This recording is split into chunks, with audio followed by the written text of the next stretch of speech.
The spontaneous emission of powerful radiation from nuclei of some substance, and those substances are called radioactive substances.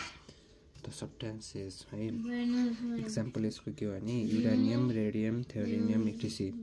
The types of कति हुन्छ भन्दा natural radioactivity, spontaneous emission of highly penetrating radioactivities from heavy metal. Spontaneous emission of highly penetrating radiation from heavy metal जसको atomic weight चाहिँ कति हुन्छ भने 230 भन्दा धेरै हुन्छ। त्यो चाहिँ नेचुरल रेडियोएक्टिभिटी भयो। अनि यो कहाँ पाइन्छ भने नेचरमै पाउँछ है। अनि अर्को भयो आर्टिफिसियल रेडियोएक्टिभिटी। आर्टिफिसियल रेडियोएक्टिभिटी भने मान्छेले गराएको radioactivity can be included by artificial means है। एटम हुन्छ एटम चाहिँ प्रोटोन र न्युट्रोनमा टुक्रिन्छ।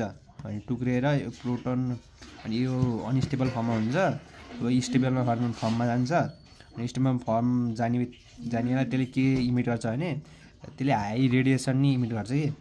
अनि त्यो हाई रेडिएसनले हामी के भन्छ रेडियोएक्टिभिटी भन्छ है। रेडियोएक्टिभ रेडिएसन यसको लागि एउटा एक्सपेरिमेन्ट छ। यो भनेको बाहिरको भनेको लिड ब्लक भयो, यो भित्रको रेडियोएक्टिभ एउटा के मेटल भयो, के मेटल भयो जस्तै युरेनियम भयो। र अब यहाँबाट के भयो भने यहाँबाट रे फाल्छ। यदि रे सिधा गयो भने यो गामा पार्टिकल, यदि यो इलेक्ट्रिक फिल्ड है, यो इलेक्ट्रिक फिल्ड हो। यदि माथि यो नेगेटिभ छ माथि, यहाँ तल माथि नेगेटिभ चार्ज छ, यहाँ तल पोजिटिभ चार्ज छ। यदि यो रेडिएसन यहाँबाट निक्लेको रेडिएसन यदि माथि गयो नेगेटिभतिर गयो भने के हो त्यो अल्फा पार्टिकल।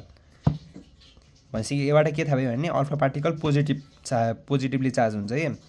किनकि यो नेगेटिभ चार्जले पोजिटिभ चार्जले एट्र्याक्ट गर्छ। त्यही भएर यहाँबाट गयो अनि यहाँ नेगेटिभ चार्जमा अल्फा पार्टिकल एट्र्याक्ट भयो अनि सिधा गयो। यो भनेको अब हामीले यहाँबाट के थाहा भयो भने गामा पार्टिकल के भयो न्युट्रल चार्ज भयो।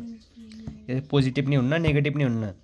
अब यहाँबाट तल गयो, यदि यहाँबाट रेडिएसन तल पोजिटिभमा गयो भने त्यो यो पार्टिकल नेगेटिभली चार्ज भयो। अनि नेगेटिभली चार्ज पार्टिकलले हामीले भन्छ बिटा पार्टिकल।